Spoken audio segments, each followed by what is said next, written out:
Hey guys, welcome back to the next episode of Landscaping to the Point with Josh Caravan, my guy off to the left, and JC, my guy down below. He's about ready to box somebody over.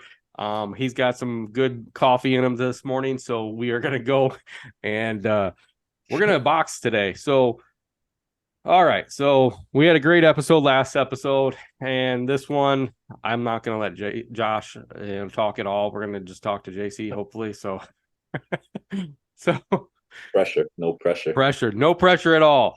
This is all on JC today. So I promise. JC, Yeah, go ahead. this guy up here on over this way, he's just laughing because he knows he can talk and just keep talking. I But don't know when to shut up. I know. Sock it. yeah, so JC, how hard is it to be a business owner and work something, full time somewhere else and try to do a business part time? Because I know a lot of people are coming into the business part time and they want to know kind of like how it is. I mean, I've done it before, and to me, it was more about how I want to expand and keep going in what direction. So, how is it for you? It comes down to planning, making sure you have the available time before you actually begin. And if you don't have the time, um, figuring out how to make the time for it. And as far as being part time, my life revolves around my full time job, and it's hard because you have to have a nice balance in between the two of them. Where I'm at a point where I can't overcommit on the part time side, on the side hustle side, because I know I have a commitment I have to stick with the full time, if that makes any sense. But planning, organizing, not maybe in essence biting off more than you could chew, but still have a hustler's mentality. I'm not. I hope that's not contradictive advice, but it's just really planning, really planning. And everybody's life is unique. I don't have any kids, so I don't have to take the kids to soccer practice. I don't have to pick them up from school, so it's a lot easier for me to be able to kind of get into that field when it comes to my side hustle. And I call it more of a side hustle than a part time business, because that's basically I'm very small, and I'm not ashamed to say that. But yeah, it's planning. Try not to get yourself overwhelmed, but be ready to work too. Be ready that if you're going to take on this responsibility, then get out there and do the best you can. Treat it like if it is a full-time job, whether it's 4 or 5 days out of the week, in the evenings or weekends, all day long. Just be prepared to kind of do that and still put out quality work. So you touched on that you don't have kids. So now Josh has two kids. He's probably all over the place. I know he wants to put his input in here. He's sitting there. He's like really thinking about this, how I can get into it. So let's go into how you were talking about how have you got to have a hustle. You also have your own life. So how do you both of you guys kind of separate things sometimes? I don't have a life. You do too. Come on. I mean, you go all over the place. I mean, you're traveling to Chicago. I think the last time I seen you at, I think we were in Louisville. I mean, that's kind of like, a personal life sometimes, Let Josh so yeah, talk. Josh, how do you separate, Josh? Um, I mean, it's got to be hard for you. I mean, This your is kids not the got to first be time, all over Josh. the You can't be place. And speechless. They just gave you the green light to talk, and you're speechless no, I already. know. I'm trying to think of how to answer it because, like, it's like I don't want to make it sound like, oh, it's easy. Like, you get home, you his take your kids hat are in off. the background. That's what it really is. And they're They're sitting there in the other listening. room and I can hear them knocking. I'm like, oh my god, be quiet. My ADD is kicking in while they're doing this. Um, no, I mean, it's easier at other times than other times. I mean, in the beginning, I mean, there was no separation. Like it was 6, 7 days a week, and I think that was a big mistake for me. I know, like I don't believe in the whole grind culture. I believe in workplace culture, and you know quality of life. But as far as like trying to have a life, it's more or less just like put the phone down. Like there's no such thing as a landscaping emergency. Like, that email can be answered 9, 10 o'clock the next morning. A few things that I started to implement from my own being was that, I wouldn't do anything work related. Like when the season starts up, I'm up 4:35. And from 5 to 6:30, that's my time. That's for me. That's, if I want to read, if I want to lift, if I want to just sit there and stare at a wall. If anything comes up, it's after that 8 o'clock point. That's when I answer phone calls, I answer emails. And then the hard part was shutting it off at like 5 o'clock. Obviously, that's tough, like in the busy season. Like there's exceptions where like I might be out doing estimates till 7, 8 o'clock. I also try to devote one day a week for my estimates rather than going like, you know what, I'm gonna do a Monday after work, Tuesday after work, Thursday after work. And then I'm like, you know what, I got no time for anything else. So it's just trying to find the right balance for you. I mean, everybody's different. You might have a wife and kids. You might be a single mom and dad, with a kid or two. You might not have kids, but you have, like instantly full-time job and commitments. Everybody's different. So it's finding the best balance for you. But I think the best thing for me was just trying to like treat it like a 9 to 5 job where like, you're in at 9. That's when you start answering emails and you put that work hat on. And then 5, 6, 7 o'clock, take it off. But you got to take time for yourself, man. That's the one thing I never did, is I neglected my body and neglected my mental health for a long time. And money was great, but it doesn't do shit when you're falling apart. So biggest thing is that morning time in the season when it's going, is taking that time for me in the morning. Nice.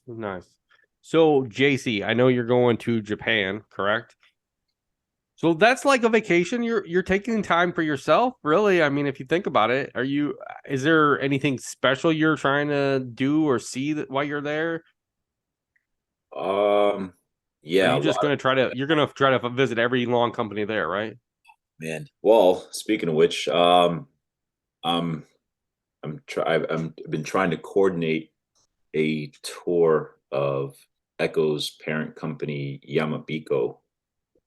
They're located in Yokosuka, Japan, which is probably like an hour away from where I'm staying. So I'm hoping, despite the fact that I'm on vacation, well, obviously that's going to be a treat for me if I'm able to do that, to put some content out on for Echo Means Business in regards to just the in tour depth of Echo's parent company. For those that don't know, their parent company is Yamabiko Corporation in Japan. They're based out of Japan, so a lot of their parts come from there. But the assembly, manufacturing, also, as we all know, everybody here on the panel, happens in Lake Zurich, Chicago, Illinois. Yeah. But yeah, but aside of that, Scott, I'm leaving in 9 days. I have yet to pack. I don't know what to bring. But yeah, it's a vacation, time out. Um, it's kind of my 40th birthday gift to myself. I've always been kind of fascinated with Japanese history and culture. I don't eat fish, so that might be an issue. Um, but I'm excited, but I'm also kind of anxious too. So we'll see. I've never traveled internationally before, so it's a 13-hour flight. So that should be interesting as well too. I know Josh does well on planes, but we'll see. Yeah, I mean, I think it's going to be very interesting for you, uh, especially if you enjoy the culture. I mean, it's going to be, I think, a little bit different, but do you learn a lot of Japanese yet, or no? You're just going off of, oh, great, this is going to be No idea. fun, isn't it? I have no idea. I don't know. I might not make it back. You better get a translator. That's all I got to say. Google Dude, tall, dark, and handsome. He's not coming back. He's gonna be like, they're gonna think he's like a fucking pop star, a basketball player over here when he gets there. I'm like, oh my god, look at him. Yeah.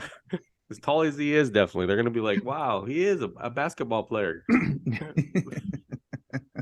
You better take a basketball with you. That's all I got to say. They ain't gonna be single for much longer, ladies.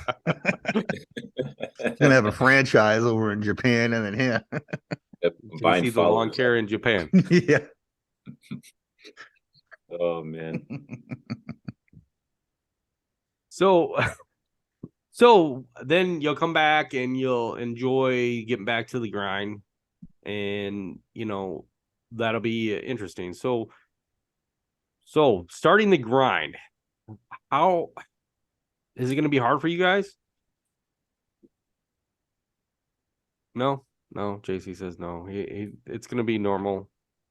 Are you excited to get back into the season, or is there anything dreading that you're dreading when you start a season? No, I'm ready. Right, if they were to say, "Hey, start mowing these lawns now," I'd be ready. I want to start doing them, but finally, all our snow kind of melted now, and the ground's super saturated. I don't even think by the time I get back, which is going to be like the 20th of April, that we're even going to be at the start of the season. But I want it to happen. I'm ready to happen. The only thing I'm kind of worried about is my own property. I just renoed my lawn, so I got to start overseeding some more just to kind of get it in. But yeah, business wise, I don't know. I try not to worry about any of the hiccups, and I deal with them when they come. Not that I deal with many, but I still have the same clients, which is good. I'm sure I'll pick up a few more just by word of mouth as I go along. But yeah, I'm ready to rock and roll. It's kind of been a good winter, but it's been a long winter, and I need to get outside. Nice. So, okay, here's a good question for you guys. So, how long? I mean, I know Josh has been in and out of mowing and stuff, but uh, how long? How old is your oldest customer? Like, how long have you had him? Uh, it was actually brought up to me the other day, and actually, one of my customers died over the winter, which it's sad, but I've had her for 21 years. And it amazed me also too when I kind of went to one of my other customers the other day. We did work for them. We did a cleanup, and she kind of came out and said hi. She's known my wife. She actually worked with my wife a long time ago, and she goes, I remember when your oldest was like 8 months old, and your wife brought her into work, and she had already worked with us 2 years. So she's like, you've kind of been with us for like almost 21 years. And I was just like, wow. Like, just imagine the customer relations and the togetherness. And, I know a lot of, when I come to my customers, I know them real good. I like to know their family. I like to know, a little bit about them before I kind of continue to work with them, because to me, it feels like it's part of my family when something happens. And, a lot of my customers, if someone dies in a family, I'm there just to say, hey, sorry for your loss and all that stuff. So how long is your longest customer you've been with, JC? Well, I started around 2018, 2017, around that time frame, and most of my customers that I have still today are. You mean in age or like the time that I've had them for Time customers? that you've had them, the time that you've had them. I mean, like I said, I've had mine for 20, like some of my customers are around 20 years. I've had them for around. So, I mean, that's a good testament of how good your business is by having continuous customers and continuous work from one customer. Yeah, I mean, since I've started, one, two, there's four of them that I still have that when I first started off, my first four, I still have them. Actually, with the exception of, well, I would have said fifth, but like you said, one of them passed away. That's what sucks. That's the shitty part about this Oh, business. yeah, it sucks. I would have had five, but yeah, four of them. Yeah. Josh, what about you? Well, I mean, I know you've gone into hardscaping, but Yeah, before that, it's a little different. I mean, I still do, we still advertise like cleanups, mulching, that stuff, but like we were talking a while ago, um, people want kind of like the whole deal, the mowing, the cleanups, fertilizer, and we don't do that. But I still have customers from like 2014 that still call for trimming and questions and stuff. But um with hardscape, you got to figure like I might hear from these people like every 2 years to like do like a resale or a repoly, but it's a little different for me. But I mean, um, had I stayed in mowing, I'd like to have the longevity of some long term customers. Now, I'm also relentless when it comes to see you later. Like I'm a big, I'm cutting that bottom 10 and bringing in more every year. I was cutting customers out. Like, I mean, I got to the point a few years where like I eliminated half my list and would keep adding. And at the end of the day, it's cool to have the relationships, but I'm in it to make money. And if someone's giving me a hard time, if they're not paying the bill, if there's not profit on it, um, then I'm not going to stick around.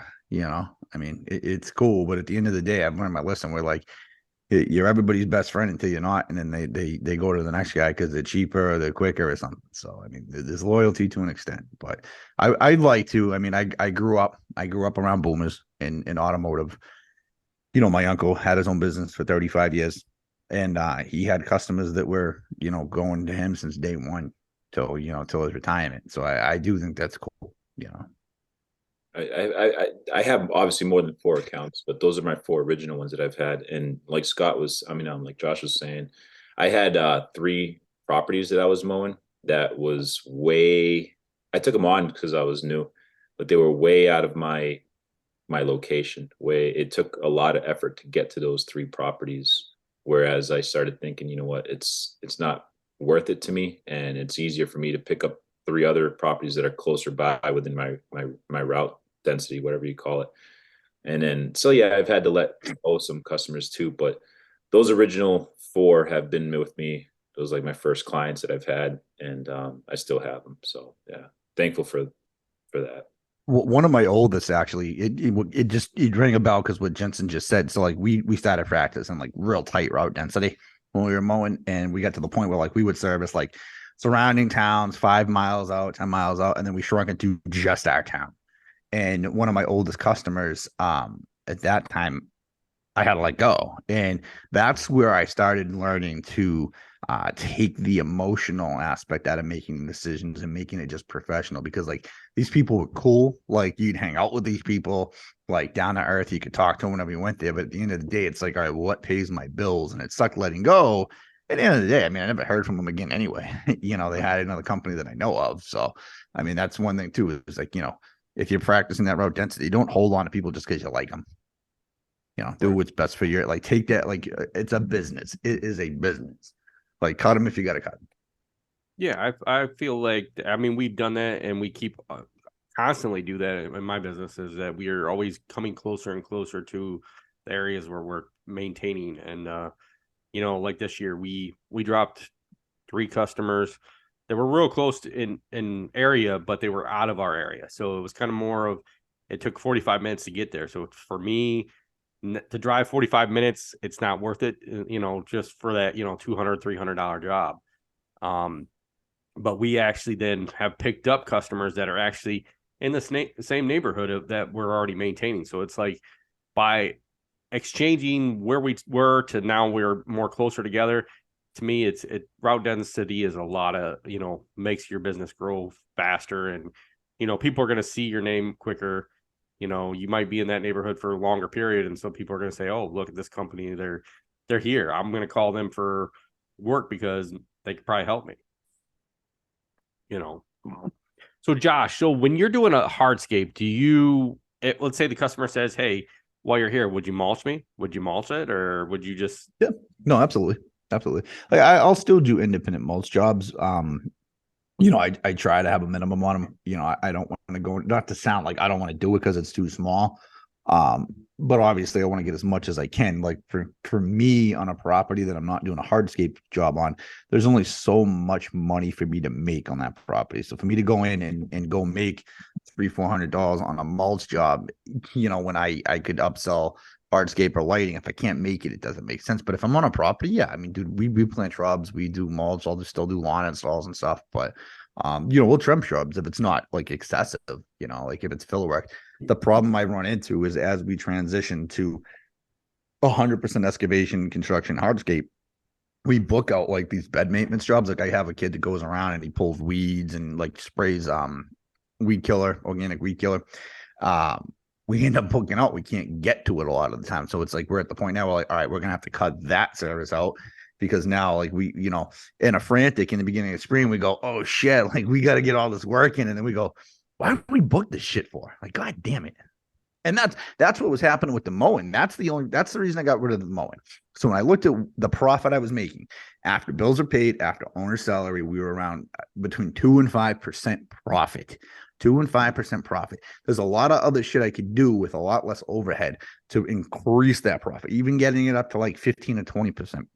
And then on top of not making that much profit, we were cutting profit margins on the hardscape jobs because we were ending up having to go out Thursday and Friday or Friday and Saturday and cut these lawns. So it kind of kills the momentum your crew has when like all of a sudden you're on a nice paver job and then it's like, oh well, you got to go mow 40 lawns. They just kind of get to the point where it's like, and sometimes mowing's hard work, man. Like getting out 90 degrees, running the weed group, running the mowers, load it up, chain it down, that whole thing. So we get to the point where like we sat down that went there and it was like, all right, do we cut this? Because we're talking about like 20 grand a month in mowing revenue. 20 grand. That's my profit after, it was almost like robbing Peter to pay Paul type thing. Like you're borrowing that money to pay other stuff off. And we cut it at that point where it was like, all right, this is where we just have to, cut the cord and let it go. And we bit by bit every year we're scaling back and cutting things out. So since that's like, so your mowing was it kind of like that payroll for your employees? Yeah, it definitely helped. It definitely helped. At the end of the month, it's just, you know what? It's the number. For me, it was knowing that number at 20K at the end of the month was there. And it was like we could pay stuff out. But like as you're going through the week, you realize like the gas you're spending, the wear and tear, the downtime, the windshield time. And like when you look at what you're making, it's like if you think about that, right? Like I said, I got a kid that drives around and pulls weeds, right? That's all labor. There's no machinery involved in that, just the gas in the truck. Versus having, $10,000 lawnmower out there, two guys running it, equipment, gas, a truck hauling a trailer, tires, the overhead, everything built in. Like we weren't making anything. And listen, like I crunched the numbers and I went at it. And like regardless of what people say, there is a market that dictates a cap on what you can charge for mowing. Like I know guys are like, well, if it don't pay, I don't get it. Well, listen, when you got to pay the bills and fill the void, you go where you go. And we just got to the point where we knew we were going to take the hit and the cleanups and all that stuff. And we did. Like it definitely hurt that first year. But that second year, man, we didn't skip a beat. Like that we just filled out. And then we noticed, like, dude, we always look back and go, well, we could have been mowing those 2 days and making nothing. And that's how we dictate that, like, all right, we made the right decision because it rains on a Wednesday. Guess what? You ain't mowing Thursday. Now you're out Friday, Saturday. Guy, we don't work weekends. But we work weekends if we have to. Like that's part of my company morale. Like Saturdays and Sundays are for you.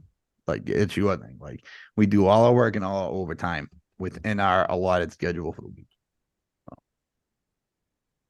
So JC, now you're mostly all close around with all your jobs? Yeah, I've worked towards that. I think initially when I started, I made a lot of mistakes, like anybody would start in the industry. But we're not going into too much detail. I was kind of like volunteering per se, mowing lawns, and then other people started asking me to do it, and that's where I in turn turned it into a business, just because I was getting a lot of people asking. But where I was initially working out of was far away from my location. And then, so when I started seeking customers, closer to where I'm at now. And then I still had those customers that were kind of far out. So it's tough because like Josh says, in this business, you got to learn to say no. And I still have trouble with that. I do it more so now than before, but I still have trouble with that. But yeah, right now things are perfect. I don't have those lawns like I got rid of as far as having to go out. And the biggest thing for me is doing it on a part-time basis. You got to get to working as opposed to wasting a lot of time on other things. And me traveling, loading the trailer, going out further away from where I was at was taking up way too much time on the weekends that I work and on the Friday evenings and Thursday evenings that I work. So it was just, I'm able to be more productive being closer by as you should be, and wasting less time on loading up. So yeah, I had to do that. It wasn't really a choice. I had to do that because if I wanted to continue doing it, it wasn't going to be worth it if I maintained those. So yeah, it's just working part time. I think with anything, you want to minimize your downtime and start start getting to work and start making the money. Just the more time you waste, the more money you end up losing or burning. So now, do you pick up a lot of like landscaping and stuff in a lot of them same customers, or you just do the mowing for them? No, they know what I do and they're very satisfied with that. It's weird because where I'm at, not a lot of people, my customers, they don't even my location, they don't really care about the landscaping, man, to be honest with you. They don't even really have lawns. They have weeds, growing, To and they just maintain it. want that. Yeah, they just want that cut, and they want their leaves blown. But they're Yeah. not fertilizing their lawn. They're not doing any of that stuff. They're not. Those are sometimes the best ones though, because you're in and out of there. Like the ones that are like, no, I want to manicure, those lines aren't right. The ones that you can just go in and knock out moment blow. I mean, dude, that's where some of your margins are. People are looking for like the sexy lines and the edge cuts, what JC's talking about. Like, go after some of those customers. Like they don't care. They just need it maintained. Yeah, yeah. I mean, I'd say I probably have like 25% of my customers that are like that, and it's more of you can go out there, you can cut them, you can be done faster than the ones that are maintained with fur, because ones with fur you're cutting at least twice. I mean, you're sometimes, especially during the rainy season, you're out there, an hour trying to cut a job that normally during the summer here it's taking you 15 minutes. So on them quick, hardly maintained yards that you can go through them faster and zip through them, and they're happy with just you cutting the grass, and that's No, That's all they want. that's amazing. I So want to give an example of something that opened my eyes and the way my brain had to understand it. Right. So I have both types of ADHD and dyslexia. Right. So when I look at things, sometimes they don't make sense automatically for me. When it came time for the mowing to understand it, I kept running the numbers. And for some reason, the way my brain worked, I was like, oh, like, no, there's money. I told you, I looked at that 20 grand. What I did at one point, I think the last year we were mowing the EM, I timed not the mowing time, but the downtime, the windshield time, the loading and the unloading, the end of the day, the beginning of the day. For some reason in my head, that made more sense of like, let me see how much time we're spending not making money on the road, which is considered windshield time, versus actually being on site, motors running, blades turning.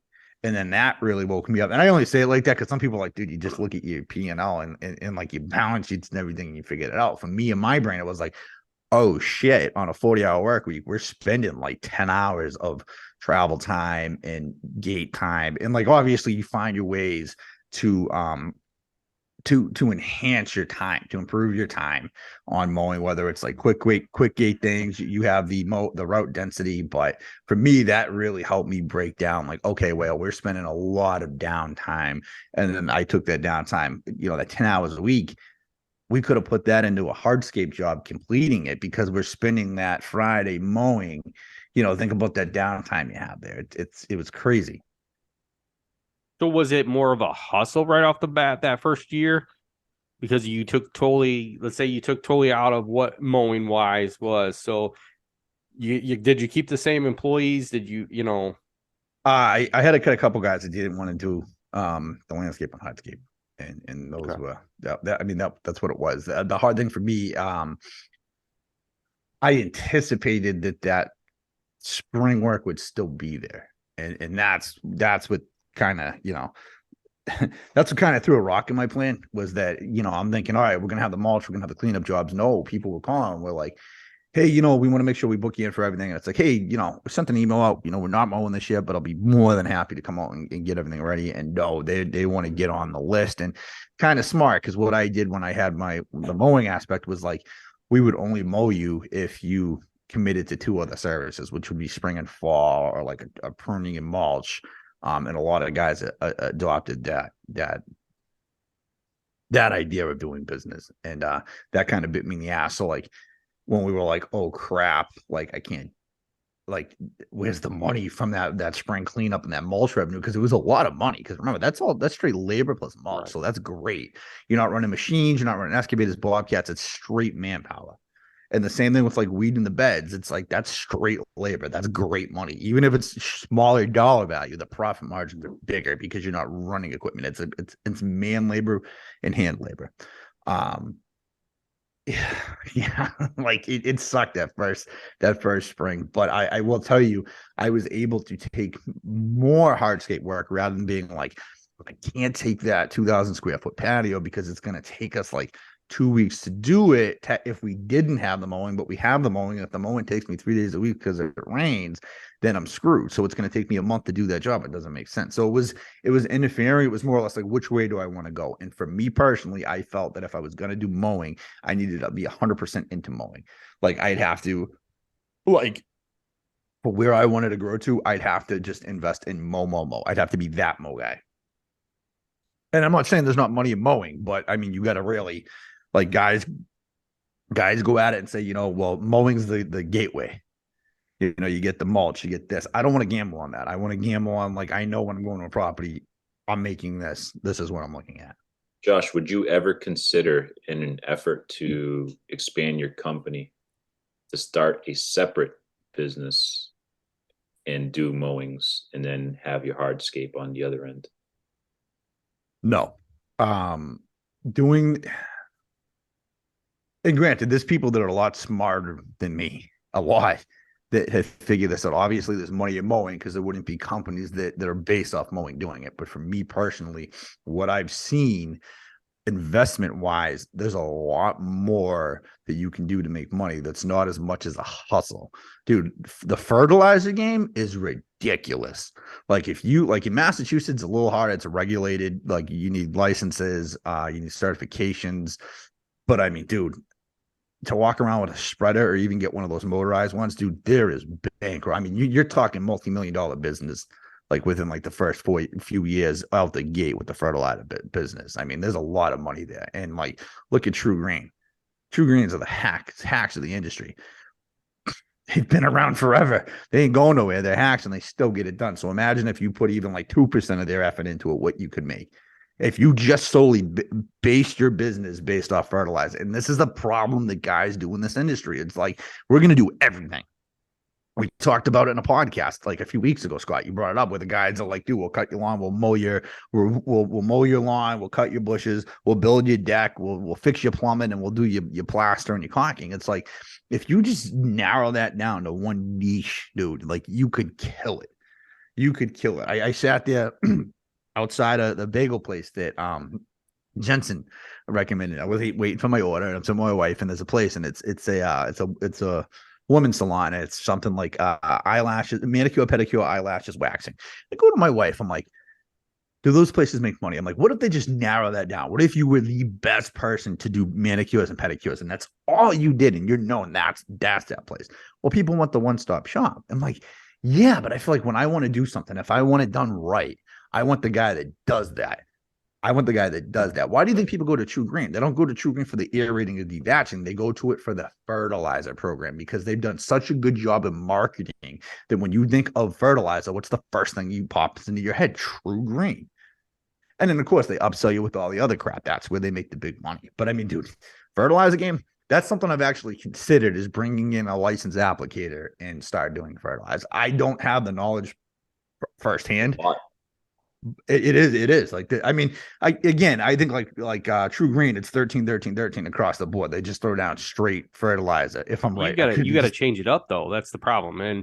And I've been in the game for about 15 years doing that, and I'll tell you what, there's a lot into it, and it's more about, you got to know what you're putting down and when. And True Green does have scientists that actually put into it, because I used to work for True Green for a couple of years, and actually was one of the top producers in the United States. So you have to realize what you're doing and put down exactly the right thing. And there is times, I'll tell you what, it's a good moneymaker, but then there's times that if you mix something wrong, it's going to cost you pretty much what you make. Scott, I got it before, because I'll lose my question Right. here. My thought process with True Green is that when you go out on your route, your sales rep and your area manager, they do their due diligence. But typically when you get those quotes for those cheap prices, it's for straight fertilizer all the way down. And then you guys, do you upsell the differences where, like, you might be a little bit more nitrogen? No. Pretty much they sell it as, when I work there, they have salesmen that sell pretty much an application. An application could be fertilizer. It could be just fertilizer and spraying weeds, which could take you, instead of a normal job, if you have to push it. Okay. There was jobs that I did a lot of the commercial side. So I did big properties. So literally, I had a sit down rider. So pretty much, I sit down. I had to put the chemicals in the tank. I had to put the dry fertilizer in it. So I had to do pretty much a double app for everybody in the thing. So a normal commercial job would take a little bit longer because I'm putting two things down. I'm putting down a chemical for a spray, and then I'm putting down the dry. But you're making the money on it throughout the year because they price it to where, and this is how the owner at that True Green, because a lot of them are franchises, a lot of them are actually owned by the corporation. So he always told me that he makes his money by the time he gets to the third application and grub application. Then after that, it is all profit.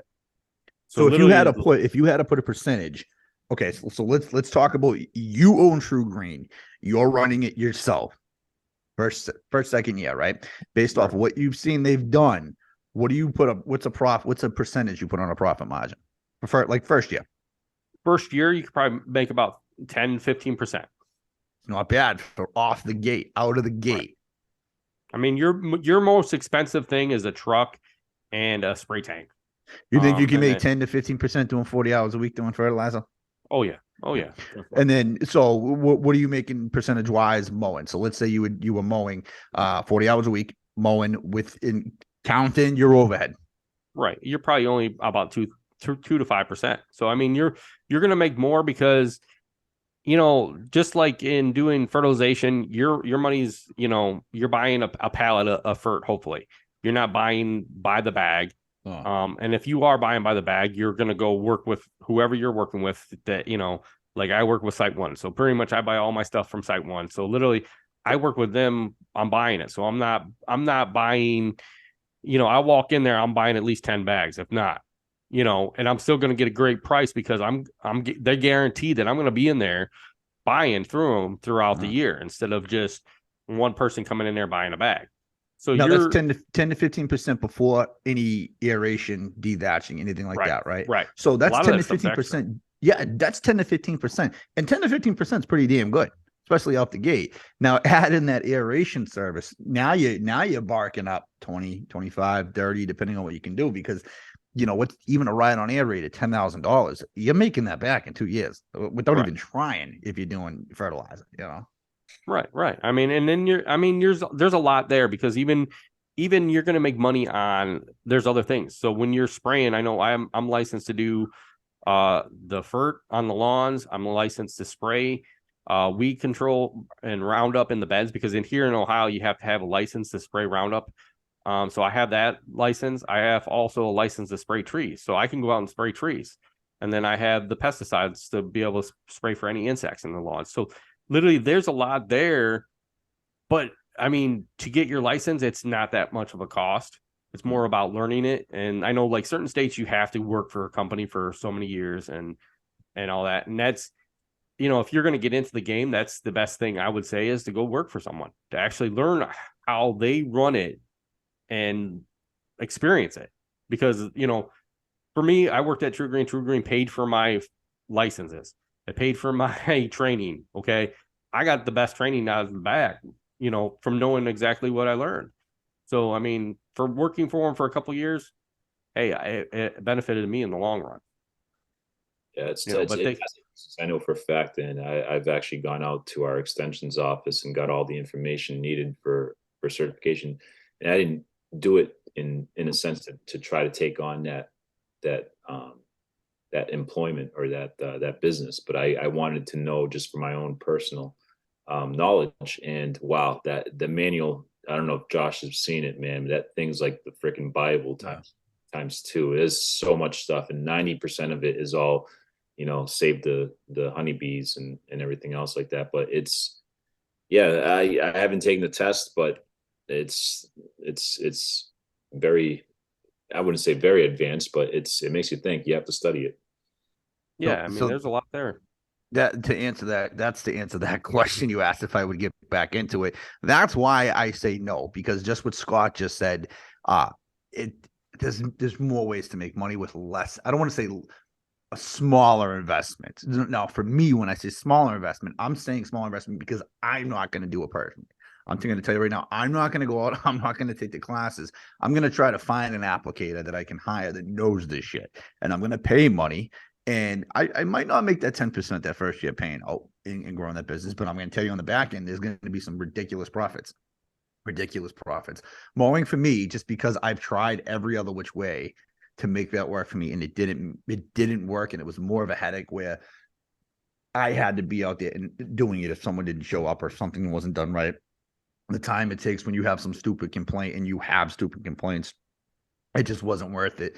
I get it. We made money off mulch, but I also had a lot of people every year. I'm having to cut that 10% and then go hide, like go find another 10% to put on there, and boom, boom, boom, and so forth.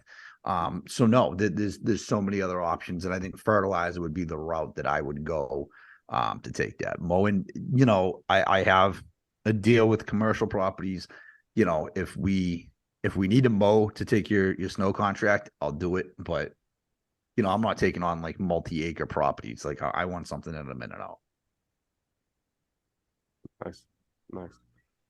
So yeah, the test. I'll tell you this: the test in Ohio it's 120 questions, and you have to pass it with 90%. Yeah. So I mean, and I'm assuming that they're all similar because it's all federally regulated too. I mean, Mass has their own stuff, but I mean, for the most part, I mean, I know guys fail the test left and right, but I mean, I think it's worth having. I mean, even being an applicator, it's got to be worth it. yeah, I mean, all we have to do is go back every couple years and retest. And it's literally just sitting there and listening to a seminar for 8 hours, and for 8 hours to learn something that because a lot of times a lot of certain chemicals get pulled off, or regulated differently to where you can't put as much down. And if you don't go to these seminars, you're not going to know what's going on, and there's a lot to it. I think too, something that's harder to obtain. Not a lot of people that aren't motivated aren't going to want to do it. So that leaves that if you actually take on that task, the opportunity for you to make more money and is definitely there because people aren't going to want to take on that task. There's more involved. Like why there's so many people to mow lawns.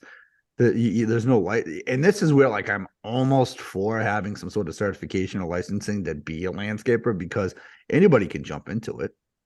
A big portion of the lawn care industry are from guys and girls that lost their job and just needed something to supplement their income for a long time. There's nothing wrong with that, but that's what I'm saying. Anybody jumps into it, and that's partly what also saturates the market and brings the pricing down is people just jumping in, they just need a few $100 a week to get by. And customers don't realize like these people are just doing this to put some extra coin in their pocket. They're not doing it to pay the bills. There's a difference between someone that's so someone like Jensen doing it, it's not going to break his life if he doesn't get customers. It's gonna destroy me if I don't get customers. It's what I'm based off of business. Jay has a full-time job he goes to make that, so like, and customers don't see that all the time where it's like, all right, it's apples to oranges. Like, yeah, you're going to pay 20% more coming with me because this is what we do, and this isn't bad mouthing you, Jay, or anybody listening. This is me just saying like there's a difference in that. So even if like a homeowner's listening, that's the difference. Like, yeah, you're gonna get a more personal experience with Jensen. He's gonna come through. But at the same time, something goes wrong with that part-time job with Jensen. Guess what? He's got to be. That full-time job. He's gonna be there. We're gonna be there like that. That's the difference between a part-timer and me. Is like we're gonna respond twice as quicker versus if he has something that he needs to take care of that's his priority. Yeah, there's been many times where that's happened. I've been kind of called in to do some work. I've had to kind of scramble. I don't think there's ever an occasion where I came close to it, but I don't think there's ever an occasion where I had to bail on somebody like that. But yeah, I definitely had to scramble because now you're trying to coordinate all the things that you needed to do on one day and you couldn't do, and you had to move it on to the next day. And me having limited time to devote to that part-time aspect of what I do, yeah, it could be tough. It doesn't happen often, but it could be tough. Oh yeah. So I'm there's so much there, and I think we've learned a lot, very a lot. Josh, you got anything you want to add to anything today? JC, anything? I promise I haven't been eating Cheetos. So I think he has. So I wish I was. I was polishing some shoes, and the polish won't come out of my fingers now. I don't Yeah, know. I seen you were doing that. You're gonna wear them in Japan, aren't you, to make it all nice? Yeah, no, I'm just gonna wear them around the house. I'm gonna wear them to Josh's house. Show up and say, "Hey, look what I got!" You know. Just that and some cut off jeans. Yeah. Nice, nice. That's just get those Jenko jeans before you get over there. Uh, oh man, I don't know, where So did Josh go? I don't know. I think he left us for the. I mean, we're almost done with the episode, and he goes and leaves us. I don't get him. Like Yeah. he probably went back to bed or get coffee or something, or he's gonna show us something, his favorite toy or something, or his Yeah. favorite piece of equipment that he's just gonna pull out of his garage or something. So, so you've been doing it since 2017, right, JC? Is that what you said? Yeah, 2017, 2018. More so 2018 is when I kind of started getting more official with things. And yeah, it's I look forward to it every year. It's like Josh was saying, it's not something that's necessarily gonna change my lifestyle if it stops for, all of a sudden. I think I take more of a joy doing it than a necessity, but it's not about what I need as a necessity. I mean, the customers need, the ones that I deal with, they need their lawn mowed and need somebody to do it. And it's weird because before I came along, I don't know what they did beforehand. I think they had random people going and do it, and people who weren't reliable. So that's why when I came into the picture, that they've stuck around with me, is because they had that reliability of someone that's always going to be there to do their properties. But I think they were paying the kid down the street one week. They were hiring a company the other week, and then just whenever they needed it done, and it wasn't getting done. So I think the customers that I have are a little more appreciative that I arrive on a consistent basis. Nice, yeah, yeah. That's the main thing. I think a lot of customers enjoy somebody that's going to show up every day on the day that they can, if they can, and do the great job that they want. And I think it's more about I get it every once in a while. I get like because I'll go and customers will new customers will be like, well, what do you do? Do you mow? Do you trim? And do you blow? And I'm like, no, I trim, I blow every week, and I edge. And they're like, what? The other company charged me the extra for this and that. And I'm like, no, that's included. I mean, I can't not include something that I'm already there with, and I have the equipment. Like that's I can't leave, and it's something that I see a lot now, more of companies just showing up and just mowing real quick and getting out of there. And then like, oh, you want to edge? Well, that's, an extra $20. I'm not going to charge you $20 extra. I already have the equipment there. Why would I charge you extra for it? It might take an extra minute or so, but My logo says pretty much everything that I do. It's lawn squad mowing, simple mowing and edging, and that's what's included in what I do. Obviously, I do leaf cleanups in spring and fall, but yeah, I try to keep it simple. They know what to expect when they see it. yeah. Now Curavan green, I don't know. I mean, that just means anything green. So, I mean, they might paint your yard green, knowing him. I wanted to change that name since like year two, and the whole reason for that, and I was kind of being shisty with that name. There's a company around me that is their name and then green, and for marketing purposes, I did it because when you Googled Curve and Green, both of those companies would come up, and that company was fairly established. So I was getting a lot of phone calls because of that. So it was kind of a shyster, smart marketing move. Um, and the reason why is because I wasn't structured. So when I wanted people to write Caravan Green on the checks, and I could cash them if they said Caravan on, I could deposit. I didn't have a business account, so I could deposit the checks into a personal account because it said Caravan on them. So, and then I kind of just got stuck with the name. So the company name is Caravan Green Company. There's no lawn or landscape in it, but you'll see it on Facebook like Caravan Green Landscaping. But the actual company name is Caravan Green Company because of that was going to be the parent company to anything that we eventually like segued off to a I'm branch. going to change my name to Green Curvin. Hey, do it. Do it. Listen, it worked for me, man. I did. It was like, why are you doing that? I'm like, well, when you put because it was originally like I was gonna go with Visions Landscape or something like that, and I don't know. Like at first I was thinking like, oh, if we ever go to sell the company, but it's like, you know what? And I might get trash for this. Like there's no value in a landscape company. They're cash flow companies at the end of the day. Like everything you have depreciates unless you own the property. Like it's to me, I look at it as a cash flow business. I was gonna name my company Wicked Mowing. I kid you not. I swear. I Wicked had a move. logo made up. It was like a witch's hat, like on a mower. Like I was You're gonna, gonna go Salem on that, huh? yeah, Salem, man. Mass on it. Yeah. Wicked moving. Massachusetts, That's interesting. Massachusetts Wicked. But I was like, nah. Isn't there a Wicked Green lawn care that it's in like the kind of like social media world? Like I thought he was big for a while. I don't Wasn't know. he A&B?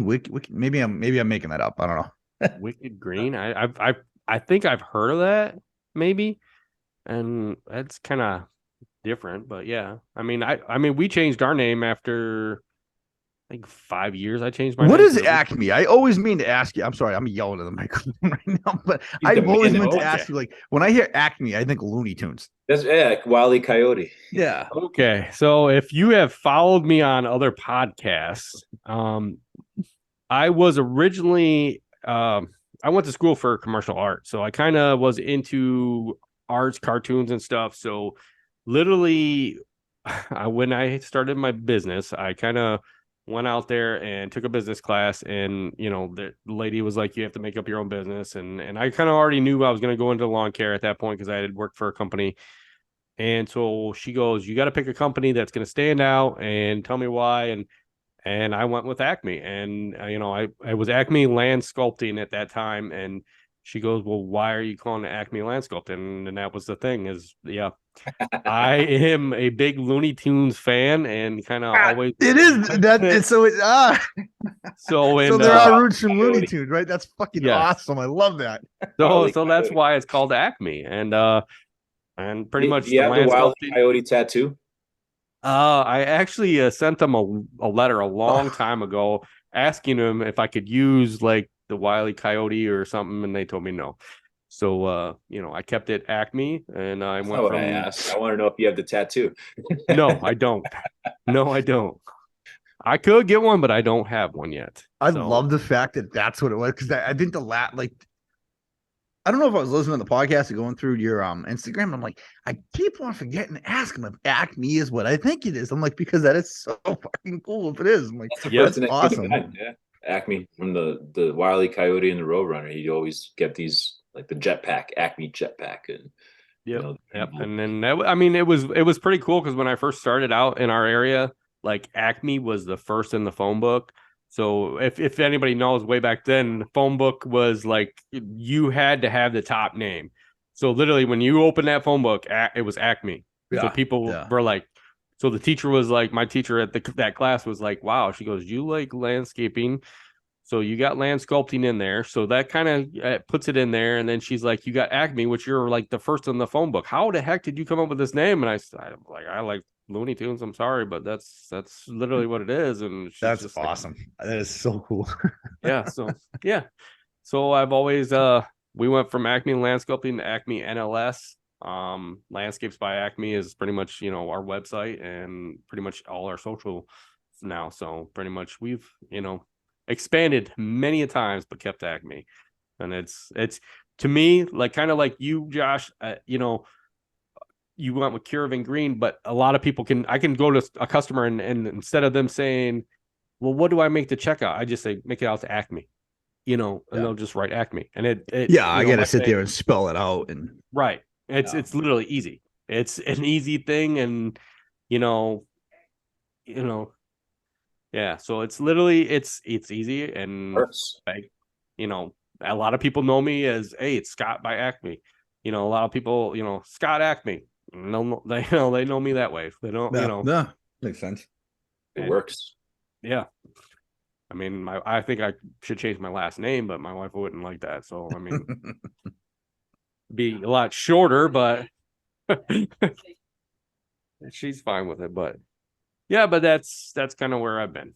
So, I so like that that. was, yeah. So Yeah. that was a great episode. I like it. I think we got some great information, especially from JC and Josh this week. So thank you all for listening. Thank you, Josh and JC, for being on again. I think we were making this into a great weekly podcast, and I got a lot of people commenting. Hey, I keep getting this guy that comments. I don't know if you guys have seen it on YouTube, as he keeps commenting every video now to make a Discord. Yeah, what is that? I saw that. Is that a platform? I have no idea. So yeah, I know what Discord is. It's like you get a following, and it's like one big chat. So think of like the WhatsApp. It's basically that. You get it, like you start your own Discord page, and then you could have different chats, different topics, and your following will all be in those chat rooms, and you could talk about fertilizer. You could talk about this, and it's live chats. Like you're just kind of messaging each other back and forth. So is that why you're on the air recording, or just in general? Just in general, yeah. It's just an app you pull up, and you could just talk to each other like you would if you were text messaging, like a big group. Think of it as a big group text message. Well, so the whole 5 of you listen to the podcast. We'll stick to like YouTube and Instagram right now. Well, no, you know what? Since we're recording, Scott, are people listening? Yes. A lot of people are listening. I thank you for a lot of people listening. I actually, one of the funniest things is I was dumping the other day, and dumping, one of the guys that was dumping there, he's a local kid. He looked at my sweatshirt and he goes, "Are you Scott from Acme?"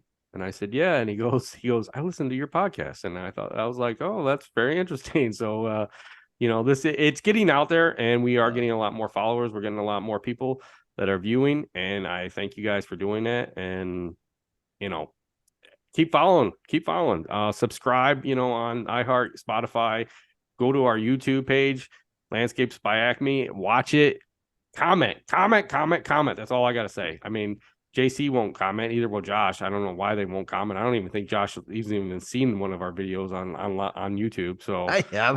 I don't even think he's a subscriber. That's okay. That's all, folks. That's all we got, guys. So thank you guys for being on, and we'll talk to you guys later. Later, guys. Later.